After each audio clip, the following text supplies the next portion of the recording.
खाटू वाले श्याम, हारे का सहारा, खाटू वाला श्याम हमारा। दर्शकों, खाटू वाले श्याम की महिमा अपरंपार है। राजस्थान के सीकर जिले स्थित खाटू धाम में विराजते हैं हमारे श्याम बाबा। इनके कई नाम हैं, इनके कई चमत्कार हैं, जिनके बारे में आप सब जानने को उत्सुक होंगे। तो आइए जानते हैं खाटू वाले श्याम जी को। खाटू वाले श्याम के कई नाम हैं, जैसे शीश के दानी, हारे का सहारा, लख दातार, नील घोड़े का सवार, मोरवी नंदन आदि। इनकी कथा शुरू होती है महाभारत के समय से, जब कौरव वंश के राजा दुर्योधन ने निर्दोष पांडवों को सताने और उन्हें मारने के लिए लाक्षागृह का निर्माण किया था। पर सौभाग्यवश वे उसमें से बच निकले और वनवास में रहने लगे। एक समय जब वे वन में सो रहे थे, उस स्थान के पास ही एक हिडिंब नामक राक्षस अपनी बहन हिडिंबी सहित रहता था।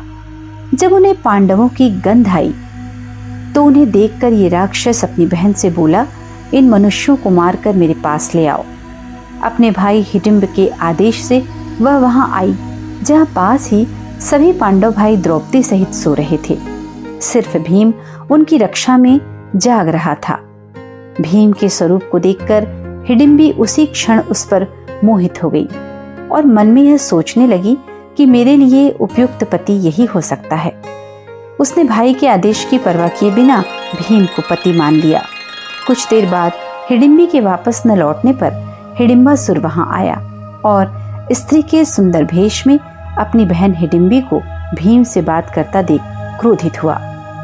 किंतु हिडिंबी के अनुनय विनय से, माता कुंती व युधिष्ठिर के निर्णय से दोनों का गंधर्व विवाह हुआ। उपरोक्त अवधि के अंतर्गत हिडिंबी गर्भवती हुई और एक महाबलवान पुत्र को जन्म दिया। बाल रहित होने से बालक का नाम घटोत्कच रखा गया। हिडिंबी ने कहा कि मेरा भीम के साथ रहने का समय समाप्त हो गया है और आवश्यकता होने पर पुनः मिलने के लिए कह वह अपने अभिष्ट स्थान पर चली गई। साथ ही घटोत्कच भी सभी को प्रणाम कर आज्ञा लेकर उत्तर दिशा की ओर चला गया। जल्द ही कृष्ण के कहने पर मणिपुर में मुर्दैत्य की लड़की कामकंटका से उनका गंधर्व विवाह हुआ और कुछ समय व्यतीत होने के पश्चात उन्होंने महान पराक्रमी पुत्र को जन्म दिया, जिसके शेर की भांति सुंदर केशों को देखकर उसका नाम बर्बरीक रखा। बल की प्राप्ति के लिए उसने देवियों की निरंतर आराधना कर तीनों लोकों में दुर्लभ अतुलनीय बल का वरदान पाया। देवियों ने बर्बरीक को कुछ समय वहीं निवास करने के लिए कहा और कहा कि एक विजय नामक ब्राह्मण आएंगे, उनके संग में तुम्हारा और अधिक कल्याण होगा। देवियों की इच्छा अनुसार, आज्ञा अनुसार बर्बरीक वहां रहने लगा। तब मगध देश के विजयी नामक ब्राह्मण वहां आए और 7 शिवलिंगों की पूजा के साथ ही विद्या की सफलता के लिए देवियों की पूजा की। ब्राह्मण को स्वप्न में आकर कहा कि सिद्ध माता के सामने आंगन में साधना करो, बर्बरीक तुम्हारी सहायता करेगा। ब्राह्मण के आदेश से बर्बरीक ने साधना में विघ्न डालने वाले सभी राक्षसों को यमलोक भेज दिया। उन असुरों को मारने पर नागों के राजा वानसुकी वहां आए और बर्बरीक को दान मांगने के लिए कहा। तब बर्बरीक ने विजय की निर्विघ्न तपस्या सफल हो यही वर मांगा। ब्राह्मण की तपस्या सफल होने पर उसने बर्बरीक को युद्ध में विजयी होने का वरदान दिया।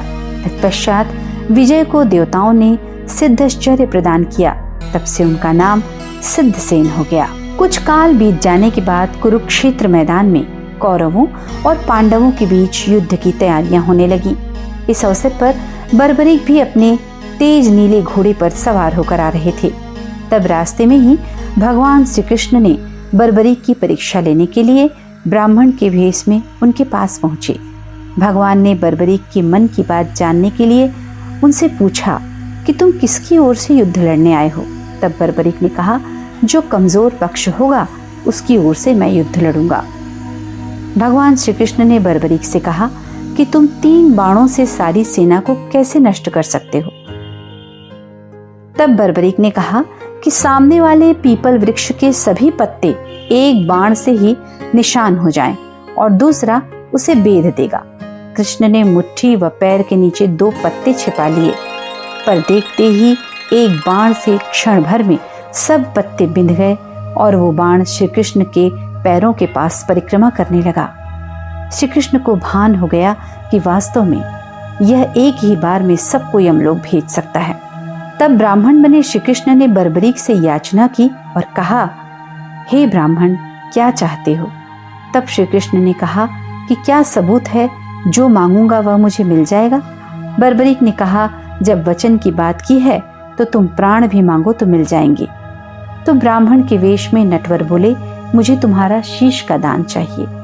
यह सुनकर बर्बरीक स्तब्ध रह गए और बोले, मैं अपना वचन सहर्ष पूरा करूंगा, पर सत्य कहो, आप कौन हो? तब श्री कृष्ण ने अपना विराट स्वरूप बताते हुए कहा कि मैंने यह सोचा कि यदि तुम युद्ध में भाग लोगे तो दोनों कुल पूर्णतया नष्ट हो जाएंगे। तब बर्बरीक ने कहा, आप मेरा शीश का दान तो ले लीजिए, पर मेरी एक इच्छा है कि मैं युद्ध को आखिरी तक देख सकूं। तब भगवान ने कहा, तुम्हारी यह इच्छा पूरी होगी। तब बर्बरीक ने अपना शीश धड़ से काट कर दे दिया। शीश को अमृत जड़ियों के सहारे पहाड़ के ऊंचे शिखर पीपल वृक्ष पर स्थापित कर दिया। 18 दिन तक चले युद्ध में पांडवों को विजय प्राप्त हुई, साथ ही उन्हें अपनी जीत पर घमंड हो गया। तब कृष्ण उनको लेकर वहां पहुंचे जहां बर्बरीक का सिर स्थापित था। बर्बरीक के सामने पांडव अपनी अपनी वीरता का बखान करने लग गए। तब बर्बरीक के सिर ने कहा कि आप सबका घमंड करना व्यर्थ है। जीत श्री कृष्ण की नितिज्ञ से ही मिली है। मुझे तो इस युद्ध में भी श्री कृष्ण का सुदर्शन चक्र ही चलता नजर आया था। इसके बाद बर्बरीक चुप हो गए और आकाश में फूलों की वर्षा होने लगी। तब भगवान कृष्ण ने प्रसन्न होकर बर्बरीक को वरदान दिया कि कलयुग में मेरे श्याम नाम से पूजे जाओगे और तुम्हारे सुमरण से सभी मनोरथ पूर्ण होंगे। देखा आपने, कितनी अद्भुत है हमारे खाटू वाले श्याम जी की कथा।